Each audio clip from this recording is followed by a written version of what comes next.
네, 시작하겠습니다. 우상호 비상대책위원장의 개회 선언으로 더불어민주당 제14차 비상대책위원회의를 시작하겠습니다. 네, 지금부터 14차 비상대책위원회 개회를 선언합니다.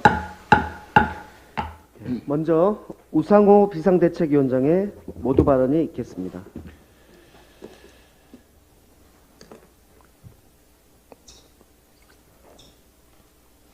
인사 참사의 끝은 어디인가?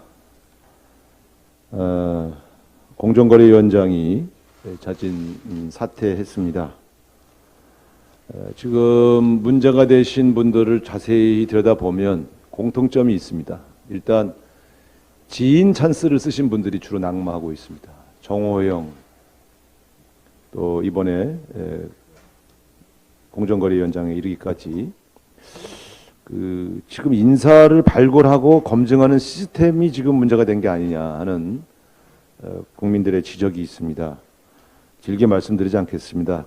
윤석열 정부 정권은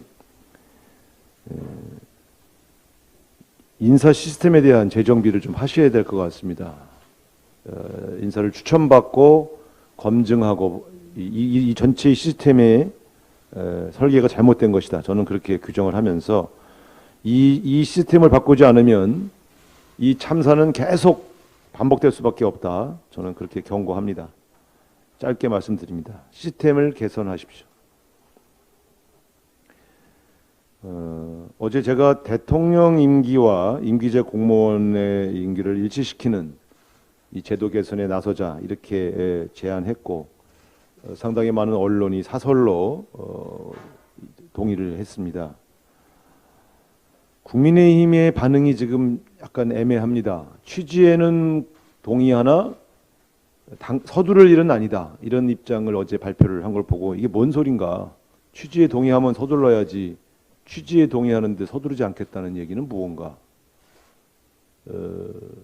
도저히 이해할 수가 없습니다. 그래서 이 문제는 원내대표단에서 한번 법과 제도의 개선 문제이니까 조속히 이 대화에 응하도록 잘 설득해 주시기 바랍니다. 제가 이 주장을 한 것은 조금 더 합리적이고 실용적인 접근이 필요하다는 그런 판단에서 제안을 드린 것입니다. 이 문제를 잘 판단해 주시기 바랍니다.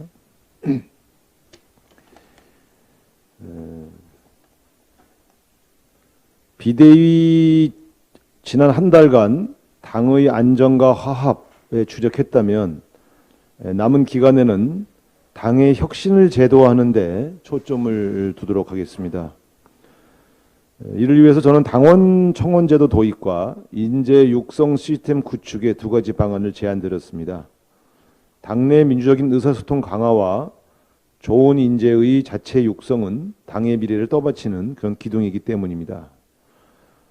차기 지도부가 어떻게 구성되더라도 이들 사안은 반드시 추진해야 하는 문제입니다.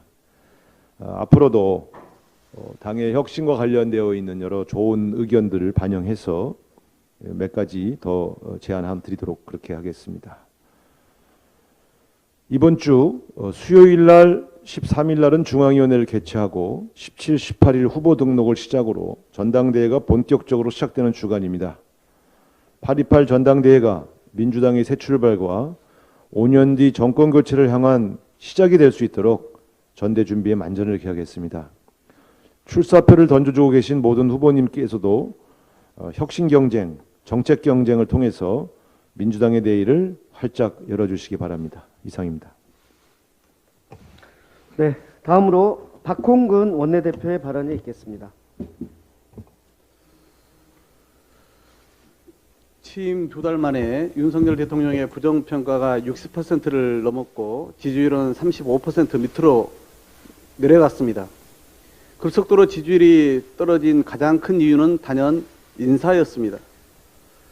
내각 인사 참사, 검찰 측근 중용, 지인과 비선 논란 등에도 오만과 불통, 독선으로 폭주하는 대통령의 태도에 대해 국민께서 엄중한 경고장을 내민 것입니다. 악화되는 여론은 신경 쓰지 않는다면서 국민만 바라보고 할 일을 하겠다니 대통령이 말하는 국민이 딴 나라 국민인지 묻지 않을 수 없습니다. 대통령은 지난 금요일에도 민간인 신 씨의 나토 순방 동행은 법적 문제가 없고 대통령실에 선임 행정관으로 근무하는 6초는 정치적 동지라며 민심과 괴리된 불통 모습을 이어갔습니다. 잘못을 인정할 거란 일말의 기대는 무너지고 지인과 측근만 챙기는 대통령의 모습에서 국민의 실망과 허탈감만 더 커졌습니다. 윤석열 정부는 지난 2달 동안 국정 운영의 새로운 비전을 제시하는 대신에 거듭된 인사와 정책 지적을 야당 탓, 언론 탓, 전 정부 탓으로 돌리기에 바빴습니다. 더 늦기 전에 국정 운영의 기조를 전면 전환해야 합니다. 복합적 경제 위기에 주요 경제 지표가 줄줄이 곤두박질 치고 있습니다. 전 정부 정책을 몽땅 뒤집고 임기가 보장된 전 정부 인사들까지 모조리 쫓아내고 사정기관을 동원해 정치 보복에 나설 때가 아닙니다. 국회를 국정 운영의 파트너로 인정하고 야당과 협치를 통해 통합의 정치로 나가야 합니다.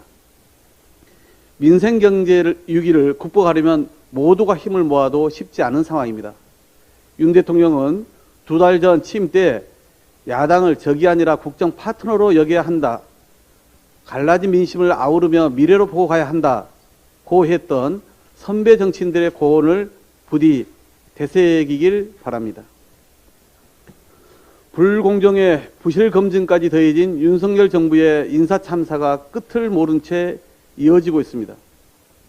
송홍열 공정거래위원장 후보자가 자진 사퇴했습니다. 김인철, 정호영, 김승희 그리고 김승혜 종교비서관까지 포함하면 5번째 낙마입니다. 이번 인사의 가장 큰 문제점은 후보자의 성비 논란을 사전에 인지하고도 문제없다며 그대로 지명한 것입니다. 아빠 찬스의 의대 입학, 온가족 풀브라이트 장학금, 정치자금법 위반 등 낙마 인사들에 대한 국민 여론을 조금이라도 헤아렸다면 결코 지명할 수 없는 인사였습니다. 인사검증팀의 책임 절대 묵과해서는 안 됩니다. 이번 인사는 한동훈 법무부 인사정보관리단이 1차 검증을 한 것으로 알려졌습니다.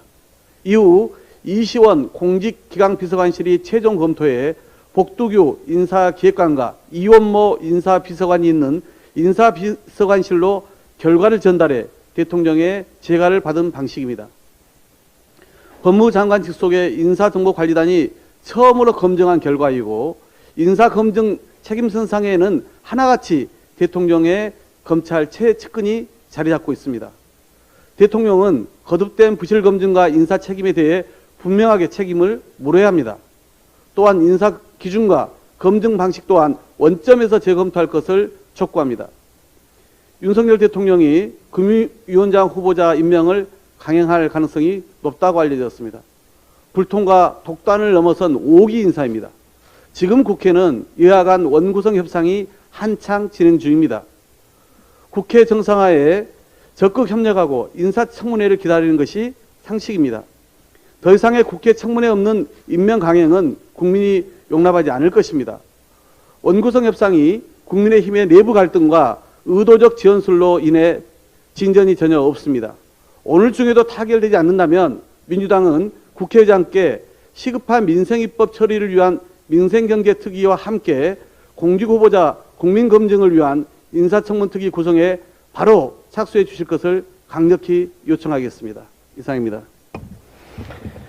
네, 마지막으로 김현정 비상대책위원회 발언이 있겠습니다. 예, 비상대책위원 평택을 지역위원장 김현정입니다. 비선과 불공정에 의한 대통령실의 사유야말로 국기문란입니다. 대통령실이 비선 공무 개입, 불공정 사적 채용으로 사유화되며 심각한 문제를 드러내고 있습니다. 윤 대통령과 김건희 여사의 오랜 지인으로 알려진 인사비서관의 부인 신모 씨가 나토 정상회의의 1호기에 타고 동행해 외교 일정 기획에 참여한 것으로 나타났습니다. 신모 씨는 여사 특보라고 불리며 일찍부터 대통령실을 출입한 것으로도 알려졌습니다. 그런데도 대통령실은 대통령 부부와 오랜 인연을 통해 의중을 잘 이해할 것으로 생각했다는 식의 무책임한 입장을 보이고 있습니다. 대통령 일정과 동선은 1급 보안이고 특히 외교 일정은 국익을 좌우할 수 있는 중대한 사항입니다. 공식 외교 안보 담당자가 있음에도 단지 권력자와의 인연으로 국정에 관여하게 한다면 그것이 바로 비선이고 국기문란입니다. 그런데 윤석열 정부는 내부에서 문제가 제기되었지만 묵살되었다는 언론 보도가 있자 반성은커녕 오히려 대통령실 직원들의 통화 내역을 조회하고 제보자를 색출하려는 움직임을 보이고 있습니다. 누가 이런 비선 개입을 지시하고 승인하고 묵인했는지 철저한 조사와 엄중한 조치가 필요할 것입니다.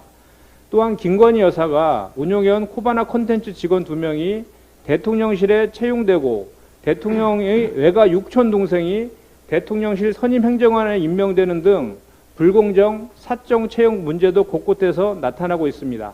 얼마 전 법제처가 공무원 행동 강령 중 가족 채용 제한 규정을 삭제한 것을 두고 일각에서는 외가 육촌 채용 관련 문제의 소지를 없애기 위해서 삭제한 조치가 아니냐는 의혹을 제기하고 있습니다.